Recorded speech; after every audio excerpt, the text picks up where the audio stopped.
Hey guys, welcome back to my channel. If you're new, welcome. My name's Jessica and I like to share my stories and help with my experience and share my experience. So yeah, welcome. Okay, today I'm gonna talk about, let me get like centered, it's kind of bugging me. Anyways, today I'm going to talk about emptiness with our borderline personality disorder. This last week, I had an episode of my borderline.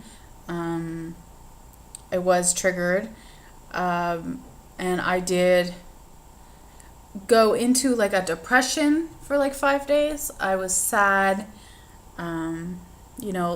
alone, empty. So here's my understanding of emptiness and how it's working in me and stuff like that. So I think for me, my emptiness, I can actually physically feel it in my stomach when it's really, really bad. I mean, I always kind of have emptiness, but it's like when it's really bad, I can feel it and I want to just curl into fetal position, and it's like, oh, it's so painful, it's painful. So for me, I think what happens is when I'm triggered and my emptiness is triggered in some way, then I go into impulse mode where I want to do all these behaviors that will give me some kind of temporary relief or even permanent relief with a suicide. But this time around for this little episode, I had it was more so just like I wanted to drink again. I wanted to hurt myself. I wanted to go buy things. I wanted to just that impulse kind of thing, impulsive decision kind of making. I wanted to sabotage things, stuff like that. Basically, for me, when I'm feeling empty, my mind, my body, whatever, says to me, you need to fix this.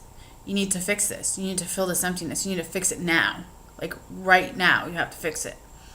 And it will go into I want to cut, I want to drink, I want to shop, I want to eat, I want to, whatever it is. I think everybody has different kind of things that we do, or sex, we'll go and have impulsive sex, stuff like that, because we want to fill that emptiness. And I'm hoping over time, as I recover, that it will get easier and easier. And as I fill that emptiness with healthy things in my life, and healthy relationships, building a life, doing what I want to do, as I find my identity, I'm hoping it will be less and less and less over time. And then I won't be thinking of doing those things. So I won't be thinking of all the impulsive things I could do and stuff.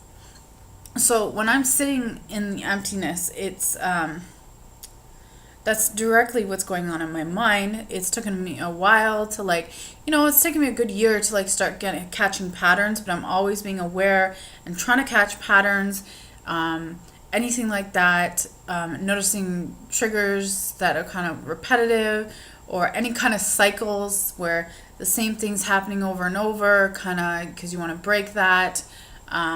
But it's amazing how I seem to be more hopeful when I'm having my episodes, and I seem to understand most of the time, not always, and then I get suicidal, right? But I can understand that if I get through this 5 days, it will pass. This too will pass, and it will pass, and I'll feel better.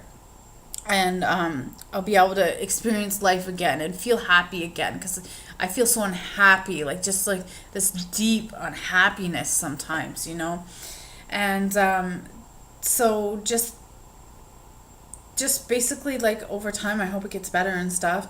As for my borderline, where I'm at, I am on the list for DBT, and it's looking like it's going to be a good year. So basically, I've committed to the next year to recovering as much as I can on my own by searching and learning and listening to other people and whatever it is I can do, reading books, just discovering things about myself, all that kind of stuff. I'm committing to this year to see how much I can do, because I feel like if I'm just like gonna sit and wait until DBT, I feel like I could take steps backwards. So I need to keep moving in the direction that I am going. And so yeah, I'll be doing these videos and stuff like that and sharing things and how's it going and stuff like that. Yeah, my borderline for me, I have episodes most of the time. I was last winter in like a 3-month like huge episode. It was actually really not fun, and I was intensely like living in the past all the time. That's another thing I wanted to talk to you about. I have learned that looking in the past does me no good. Once in a while I'll kind of ponder on it and like learn from something, but I basically am trying to shut the door on some things from my past and leave it there. There's not much good for me, there's not much good for other people, so I don't really see a lot of positives, you know. So I'm trying to leave it in the past. Coming from trauma and stuff, I'm trying to just leave it in the past. When I am thinking in the past and when I am dwelling on the past, I am not doing well. It's a direct pattern. When I sink into being a victim of anything with anyone or any situation or my past or this or that, or any kind of poor me, I I fall back into like kind of like not a good state. So I try to stay away from that.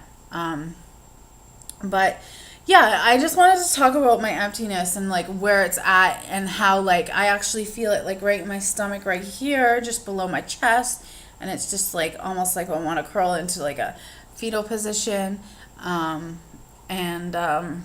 You know, I just like, and I don't even want to be touched at all. It's just, oh, it's terrible. It's terrible, really. It's something, you know, I think you have to experience to understand.